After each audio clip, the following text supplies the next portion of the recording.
sometimes people tend to overthink. See, this act has to go a long way in terms of gender neutrality, because it doesn't only happen to women in workplace but also to men, to be very fair. Hmm. But the act has come up to protect women, which is a good part of it, but then it has to find its gender neutral aim at the end of the day.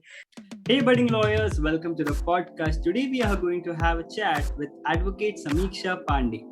Miss Samiksha is an advocate practicing in the Delhi High Court, and she is currently also working as a prevention of sexual harassment at work POSH consultant. Hi, Samiksha. How are you doing? I am good. I hope the same for you. It's a privilege to be here today. Yeah, and it's great to have people from diverse experience. Like I was searching for something related to this, like POSH consultancy and all, and I found your profile. So it's great to have you too. Let's start. I would first like to know about your work as a POSH consultant. Do you only advise on laws related to POSH, or there is more to it? See, the first step for every law is like legal aid. That what you should do if you are in any kind of conflict in first place, or anything is happening to you. What is the first reaction or action which you should take place? So it is more like sometimes people come and they are not aware about what to do. So they are like more of like that we should file a case if something has happened and which has made them uncomfortable in the workplace or anywhere. So we are here to give a guidance that first it is an internal matter. You have to take it to an internal committee. The Hmm. discussion will take place, both the sides will be heard. So it's more of like telling them the correct procedure at the correct time to save their time, their purpose, and whatever they are facing in that Okay. current. Hmm. Hmm, hmm. So it's more of like first legal aid, then we help them with the procedure, and then whatever results are out as per the report is made, and then the procedure ends. So you start with advising, and then Yeah. you move on with the procedure and all. Yeah. So this the word sexual harassment, it is used a lot everywhere nowadays. Yes. So let's understand the meaning of that word first. So please help us understand what sexual harassment exactly is with the help of some simple examples. Yeah. Actually, basically, I just want to discuss that it has come upon Vishakha guidelines.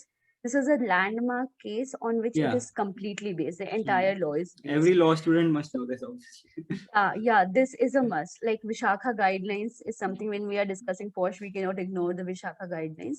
So, as you said, sexual harassment, what it includes. So, I would like to take it from Vishakha guideline itself to make it like very specific that what it stands for when we talk about sexual harassment.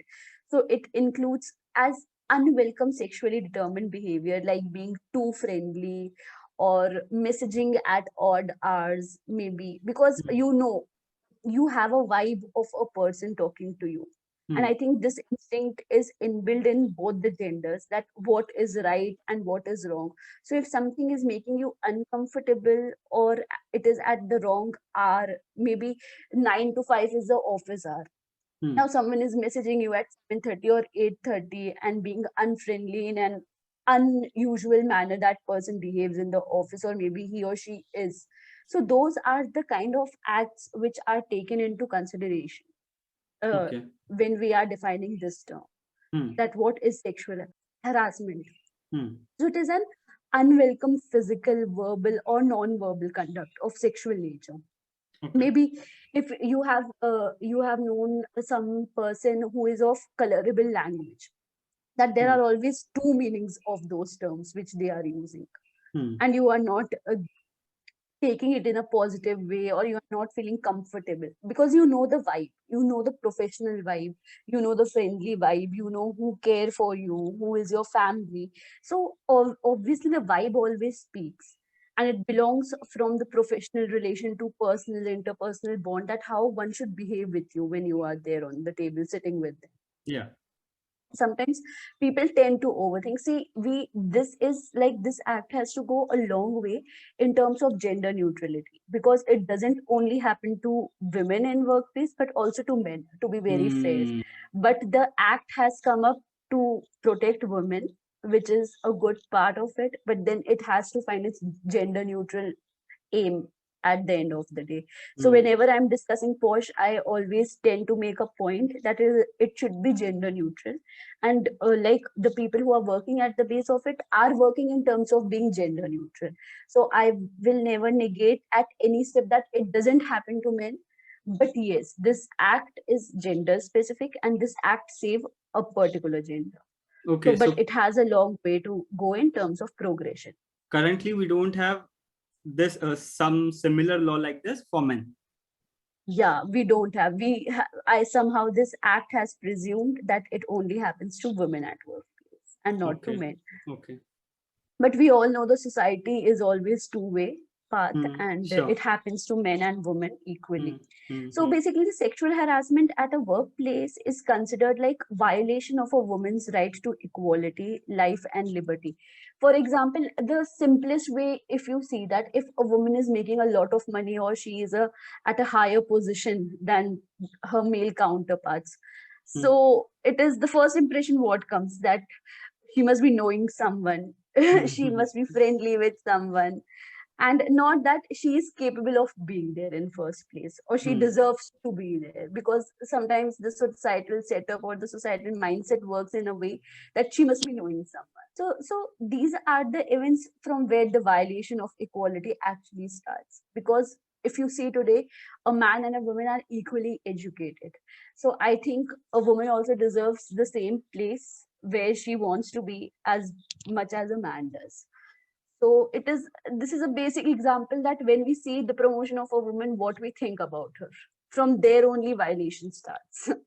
That Hmm. how she has reached that position and what she has achieved in terms of her education or in terms of her social networking. Because I think it is not only about men in today's world to be connected with the society and making friends and making professional relations, but also for women, and it is equally benefiting both the genders in their careers. Hmm. So it has to go neutral. I mean that an ambitious man is a good man, but an ambitious woman has a counterpart that okay, she's looking after her family or not. So I think when we are talking about neutral, it has to be neutral for both the genders in all the terms. Hmm. Hmm. Okay. So this is a basic example where I will suggest that okay, inequality starts, or and a laid back attitude is there. So it creates an insecure and hostile work environment which discourage women's participation. For example, if you see in corporate world, there are sometimes clauses that okay, she should not be married, she should not be starting a family. There are in like not Yeah. in very recent, but in earlier Yeah. times there I used to be have. these kind of I've heard. clauses. I've heard. Yeah, It is changing yeah, nowadays, but yeah, it's there. yeah. I mean, slowly and steadily things are becoming better, but we at the base are working every day for the change which is coming slowly, Right. because we are advocating it, we are saying, we are discussing it openly, like you have come up with this podcast today. So this will bring 2 to 3 changes, and if we are like able to bring those 3 changes today, so that will be a big win for us. So this is Sure. how we are discussing and we are going ahead with it, and I hope it works. Hmm. Right. And regarding the promotion thing, I think even if a man gets promoted, it's like it depends on the person, the mentality and all. So, but those people who think like, as you said, for the woman, they also think the same way for the for men. Yeah, yeah, Hmm. they do, but I think like But not there are everyone does. more. That Yeah, also yeah, is. Huh. not at all, not at all. Hmm. Especially our generation is very open-minded and everything, but somehow the society has set more bars for women in terms of men. Yeah, I sure. That's mean, the true. society in by default give more freedom to men than to women Yeah, to that's true. achieve and to be what they want to be. Hmm. Hmm. But yeah, because this we can see because overall participation of women is less in the labor force. If we consider the men are more, so That is one major Actually, this reason. is what happens, that many women are not able to cross the bar of the society and the family setup and to come into labor force. This is what is my exact point, that the society has set up so many bars for women to first cross to come into the profession or Mm-hmm. workplace, that there are very less women who are tend to really cross those bars which are set up. Those bars are so high that you have to look after your family, then your spouse, then your children, then what time is left for her being to be ambitious in terms Right. of career? So automatically, if you have seen that post of Mr. Birla or someone who shared that you have to look after the laundry, then kitchen, then family, and then after crossing all those hurdles in front of women, then she will go on career. So Mm-hmm. whatever, I'm not saying that it is wrong, but it can be shared. The burden can always be shared. As I said today, that the Porsche should be a neutral act. So I am sharing that burden. Right. Okay. I Right. am not being a feminist and saying no, it has to be women. It should be Centric protect only. Huh. only women. Yeah. So we have to be open-minded always. That okay, what happens? Women and men both have their fight, and we have to be considerate about that. Sure. That Well whatever point. both the genders face Yes. Yes. is like legit and it is a problem. Okay, so let's move on to the law, how it works practically. So, due to this, the employer has to take care of many things, right, for complying these laws. Can you tell us few duties of his, not in detail, but few main things like he has to follow? So basically, the main duties which are there is if there is a complaint, so the employer will take into consideration, or the HR committee will take it into consideration, then a report will be made on it. Hmm. Okay. Hmm. So the to after establish an internal complaint committee, there will be an implement a well drafted policy. Okay. Hmm. Because we have an internal POSH committee in every sector nowadays. Hmm. Obviously, not Hmm. in unorganized labor sector, but even hospitals have internal complaint committee, corporate houses have. So it Do is like very much into establishment. So it is a balance committee of a male member and female member in order to avoid any kind of unbalanced opinion or unbalanced report. hmm. Then we implement a well drafted POSH policy. Now, in drafting a POSH policy, I must suggest that there are many online already formats given for POSH policy, and many companies are tempted to just cut, copy, paste the same Hmm. without seeing that it is implying or it is valid for their company or not. So Hmm. I always suggest that have a format for inference, that how it has to be drafted, but it has to be very specific to your own organization, Yeah. because NGOs have different setup, corporate houses have different setup, law firms have different setup. So you just cannot cut, copy, paste everything from Yeah. internet has made it so easy that people have stopped thinking after a while, Yeah. It's that like they just take it don't from there. do Yeah. don't make agreements like some lawyers do, like just copy Yeah, paste yeah. I it. mean, after a point, I have started distinguishing that, okay, from where it has been cut, copy, and paste, because I have seen it so many times Yeah. that it is the same, the clauses are same. People don't even tend to take an effort to change the numbering. So after POSH Huh. policy, once you have made it, then we have to see that how it has sexual harassment or misconduct has to be treated. Now, there is a very thin line between sexual harassment and misconduct. Hmm. It might be in the heat of the situation that something must have been said, not meaning to something. So there is a very thin line which we have to see, that what is sexual harassment and what is not. Everything cannot be sexual harassment, and Hmm. everything cannot fall in the otherwise group also. For example, recently I dealt with like someone came to me for an advisory related to post. They said, the lady said that they have called me of pichda jaat or something. So we went into an investigation, and there was a committee obviously internally set. So it was like, it came out that there was a discussion on majority and minority. And there something came up and this term was used. Now, obviously, if you will pick up the term alone, it is derogatory. But if you see the context, it was an open discussion.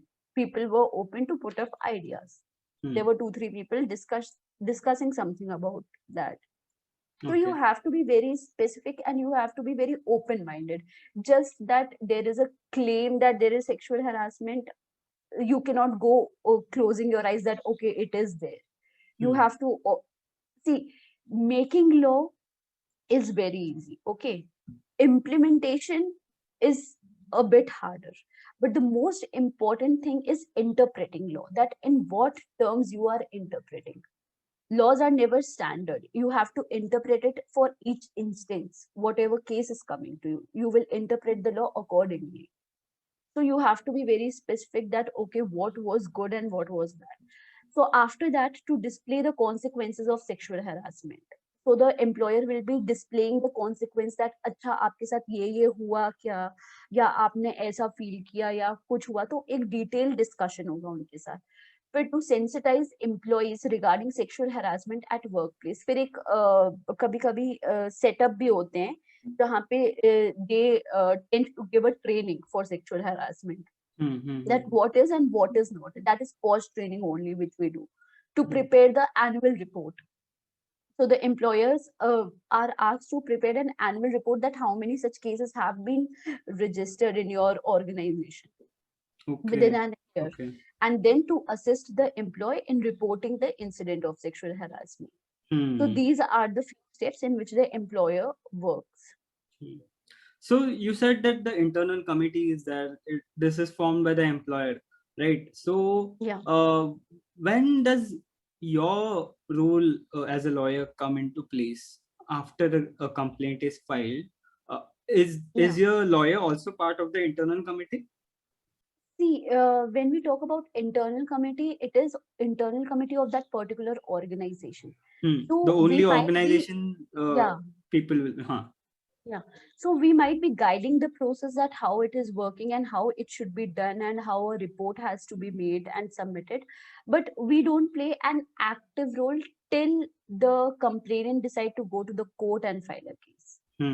In posh internal policy and in posh internal system, lawyers don't play a very active role. Only the legal advisor of the company have a role to play and to see that it is done in a proper manner, not an outside lawyer. So already companies have their legal advisors who have to deal with the legal issues. So they only go ahead with it. And if they need any guidance, we provide. Or if they need training, we provide. Otherwise, it is an internal process until report has been submitted, that whether it was or it was not. Or whether or if the complainant herself decide to go to the court and file a case, that it was. Okay. The investigation is also done by the internal committee, right? Yes. So basically what happens that a presiding officer, so the complaint committee is headed by a woman only, employed at a senior level at workplace. And 2 representatives from employees committee to the cause of women or have experience in social work or having legal knowledge become member of that company. So these are all employees of the company itself. Okay. And sometimes they take one member amongst the NGO and all, but that is not a very rigid point to follow. So if there is a complaint made against a member of the internal committee or the legal advisor, then how is the investigation done? See, the committee is not a solid committee. I think it keeps changing. The members keep changing. Okay. Yeah. But if the complaint is filed when the member is in the internal committee, then? See, the process is standard in both the cases. The process is standard that he will back out from the committee and then the process of Posh will take place as well. Acha. So he has to step out of the committee. Yeah, the responsibility. So, okay, then after the investigation, I think the decision is taken by the committee, and then if the victim is not satisfied with the decision, then he can there must be a procedure to appeal to some other court, right? Yeah, Hmm. that is true. Actually, both the parties are given a chance to file their side. It is not like that only victim is taken into consideration. Even who has been blamed with it is Hmm. given a chance to file his side, that what he was really doing and what it was. And if it is satisfactory, then we look into and decide that it is or it is not a sexual harassment case. But if the reply is not satisfactory, and then we go ahead with the legal procedure. Hmm. Okay. So nowadays, as we are working from home, most of us, so Yeah. do these laws also apply to employees working from home? I guess yes. Yes. Hmm. When you see the definition of the employer, working from home also is included in that. So for like if you see the internal committee for work virtual place ready is Hmm. like a challenging times. In these challenging times, so there is a dedicated email ID, that is online mechanism for employees to file a sexual harassment complaint if there is any. Hmm. And then there is a standard operating procedure for virtual inquiries, that they will file a complaint, then within a limited time period, a reply will be filed from the other party, and then the confidential cloud system to document for statements and evidence filed to enable virtual signing, and confidentiality agreements for online redressal are there. Big Okay. companies are following this procedure. Okay. Also, people who are self-employed, like doctors, CAs, or Yeah. lawyers like us, we are not an organization, but we do have a small office and few colleagues. So, in that case, will they be covered here too? Yes, basically, there have to be minimum 10 to 12 people in a company working, and where you need to have a POSH committee set up. But even apart from not having a POSH committee, because it is in law office, not like 10 to 12 people, if they are not there, or only 5 to 6 associates are there, then also the situation may happen. So they can in that case take a help and legal advisory from the like any posh expert, that how to go ahead with it, and then an external committee will be formed in that case.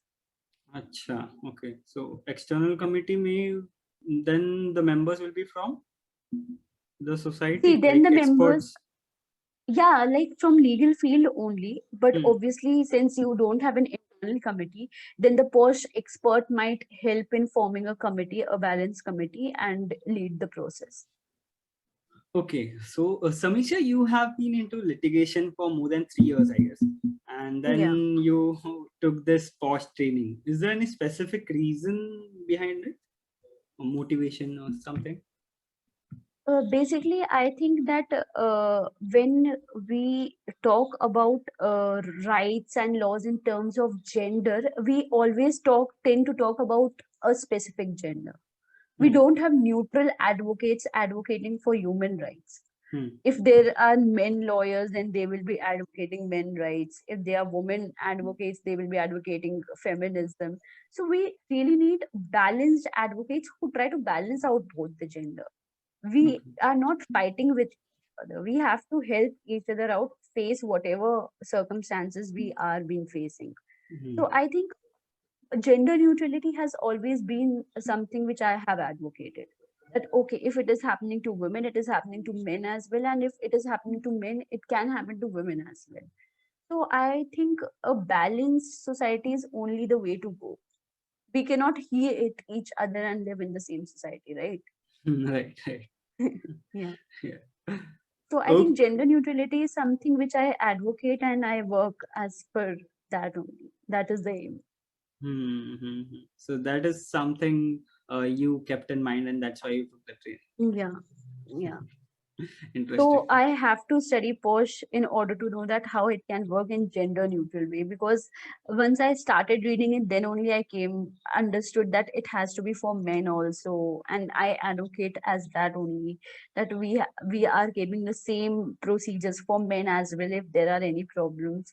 Though there are rarely any complaints coming from that gender, obviously, but then we are open to if there are any such issues, that they also have a place to go to. Hmm. Do you see any such law coming in future? Like, do you know any policymakers working on it? See, we advocate in such a way, but right now I don't think there is any amendment coming in near future. But we Hmm. hope that one day, obviously, it will become gender neutral. Okay. Thanks, Samiksha. Okay, sorry. I just forgot one very important question, which is very unique to our podcast. Yeah. Please share an incident from your career which is very memorable to you. Okay. There have been various instances which have been very memorable. And in terms of litigation, when I will say that it has been very fulfilling in terms of advisory. When you advise someone and it works for them, there is a sense of satisfaction in you that, okay, you are learning and you are growing and you know what is working for people out there. So I think Hmm. legal advice is very satisfactory Hmm. in terms of when your clients are happy. And right now I am into academics as well, so there is one incident that when I do student mentoring and when I mentor them, that how to go for internships, how to Hmm. choose their field of expertise. So I think these are few instances which give a lot back to me in terms of satisfaction, that okay, whatever I have learned somewhere, I'm trying to give it back to the society. Okay. Thanks, Samiksha, for this informative conversation and sharing your experience with us. My pleasure to be here today, and it was like a really very good session, I must say. Yeah. And thank you all for listening to this podcast. If this episode added some value to you, then please share this episode with your friends. And also, you can listen or watch other episodes available here, and follow us here so that you don't miss out a new episode. Thank you.